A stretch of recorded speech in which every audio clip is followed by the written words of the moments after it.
Bonjour tout le monde, bienvenue dans cette vidéo pas très joyeuse parce que, bon, premièrement, je vais présenter en, en première partie mes excuses pour tous ceux à qui, malheureusement, je ne continuerai pas ma série Afro Echo, Regard sur l'Afrique. Et évidemment, la seconde vidéo, comme vous le saurez, que si j'annule totalement la série Afro Echo, la seconde vidéo annuelle, mensuelle, je m'excuse, euh, sera annulée de toute façon. Je vais vous dévoiler quel pays j'allais faire, c'était le Cameroun. Alors donc, sachez que tout le contenu, que ce soit la vidéo sur la RDC ou encore sur la série Afro Echo, va être effacé sur que ce soit la plateforme, disons-le, Facebook et YouTube. Alors donc, mais quand même, je me décourage pas, mais je vais trouver une autre série à faire, mais pas sur l'Afrique et vous allez comprendre pourquoi. Alors donc, on va y aller avec la petite story time. Pourquoi j'annule ce projet-là et alors donc, je participais à un live de Nature et Ébène. Vous savez que en semaine, et évidemment peut-être occasionnellement les fins de semaine, je participe à ces lives et des fois j'interviens. Et le sujet c'était à quoi sert la connaissance de l'Afrique dans la vie, dans la vie de tous les jours. Tout ça. Et moi j'ai intervenu, j'ai expliqué mon point de vue. Euh, et puis en partie, mon point de vue, c'était que ça avait un but éducationnel, cette histoire-là de l'Afrique.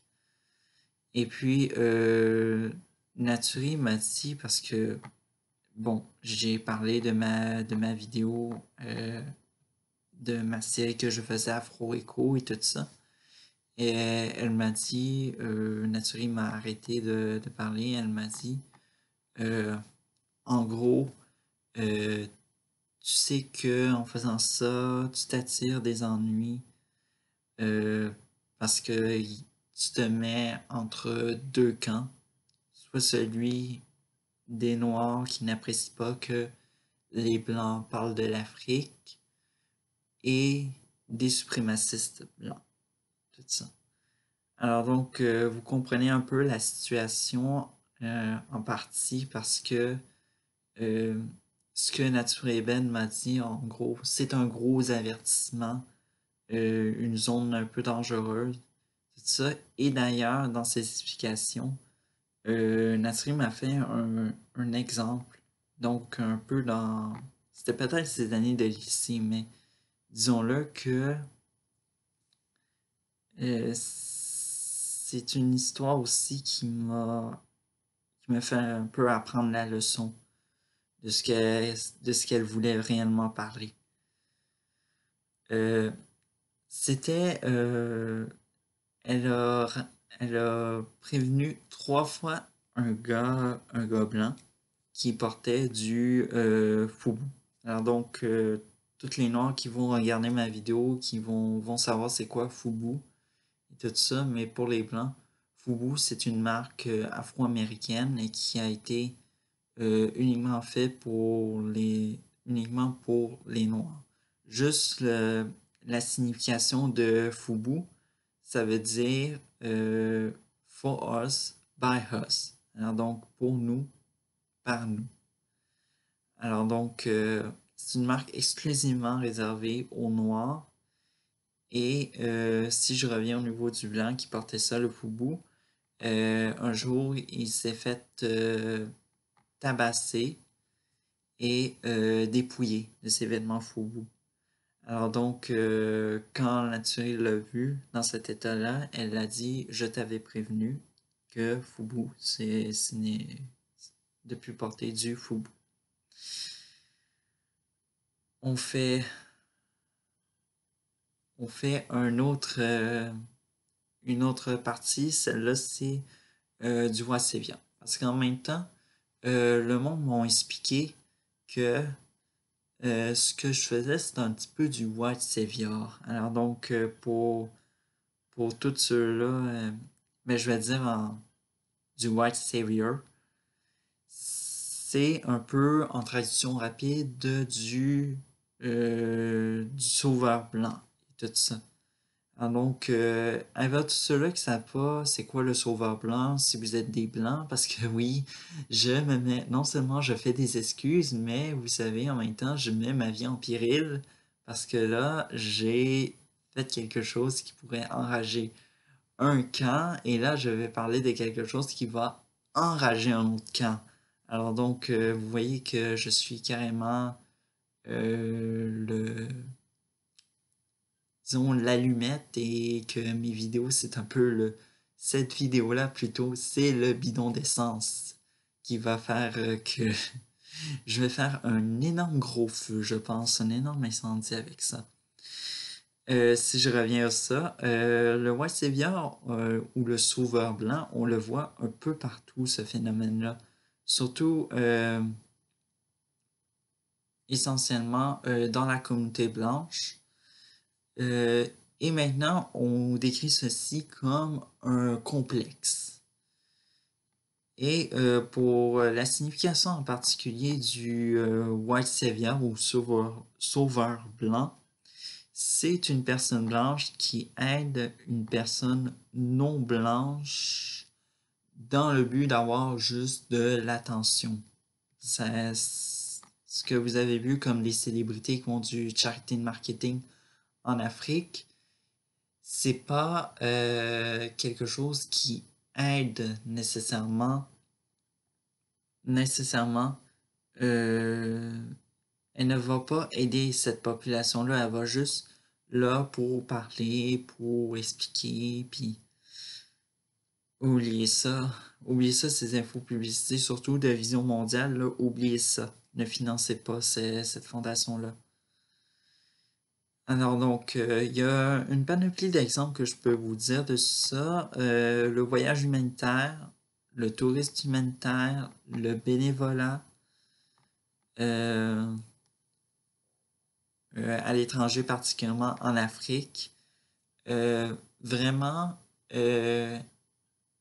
quand je prends un peu de recul et tout ça, on a ici du monde au Canada qui ne mange pas à leur faim, qui ont bref, qui sont dans une pauvreté. Et puis, nous, on va aider ce monde-là comme on nous montre à la télévision les images de paysages ruraux et tout ça. On pense que c'est pas ça. Et non, il y a des milieux urbains, il y a des banques, il y a tout. Quand j'ai vu la première fois l'image d'une ville en Afrique que je me rappelle plus lequel, mais moi je pense que c'est plus la Coupe du monde de l'Afrique qui m'a ouvert les yeux un peu de ça. J'étais carrément idiot parce que on a bâti des stades là-bas, le monde sont capables d'aller s'acheter des billets. Bref, vous voyez carrément à quel point que je déconstruis un peu mon White Savior. Et puis, surtout, juste d'éviter de parler de l'Afrique et de ses conflits, c'était pas dans mon essence. Alors donc, réellement, un autre désolé. Mais juste faire du White Savior pour tous ceux-là qui vont faire ceci, si vous êtes dans une école secondaire que, bon, il n'y aura pas de voyage à cause de la COVID-19, mais Si par exemple votre école organise quelque chose en Afrique, n'allez pas vous inscrire parce que ce que vous allez contribuer, c'est que l'Afrique en question va avoir, disons-le, va être plus dépendant de l'Occident que indépendant. Et c'est ça qu'est-ce que cause le complexe du White Savior, c'est que nous, on vient vous sauver, faites vos affaires d'un côté, nous, on va faire ça de notre côté. Bref, point final. Et puis, bon, comme je l'ai dit, alors qu'on joue, c'est un peu une comédie, la comédie du bonheur. On fait, on fait des petites scénettes devant la caméra, on dit qu'on a fait ceci en Afrique, on est super heureux. Et puis, on fait quelques petites photos avec, comme par exemple, je sais pas, puiser de l'eau avec un Africain. Euh, Évidemment, beaucoup de choses juste juste pour dire, juste l'affaire de Diana, de la princesse Diana, puis les mines antipersonnelles, c'est un cas de White Savior. C'est juste pour, même si c'était un, même si les mines antipersonnelles n'étaient pas juste en Afrique, c'était du White Savior quand même. Alors donc,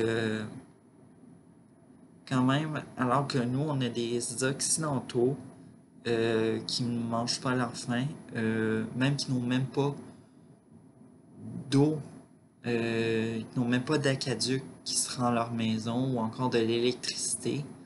Nous, qu'est-ce qu'on fait? Au lieu d'investir dans un fonds pour aider ces personnes-là, ou encore, ou encore investir des vices cachés dans notre pays, on va aider ces personnes-là au lieu de s'occuper de notre propre personne et on continue à créer, disons-le, désolé de le dire, mais on continue à créer des noirs qui sont à l'image du blanc, des noirs qui sont toujours pauvres, euh, où on dit que bon, il y a de la famine, etc. Alors donc, vraiment, la vidéo mensuelle, comme j'ai dit, du mois de décembre au niveau de Afro Echo est annulée et la série en entier. Alors donc, je vais trouver une autre initiative ou sinon je vais me contenter juste de la série Parlons-en. Alors donc, passez une très bonne journée.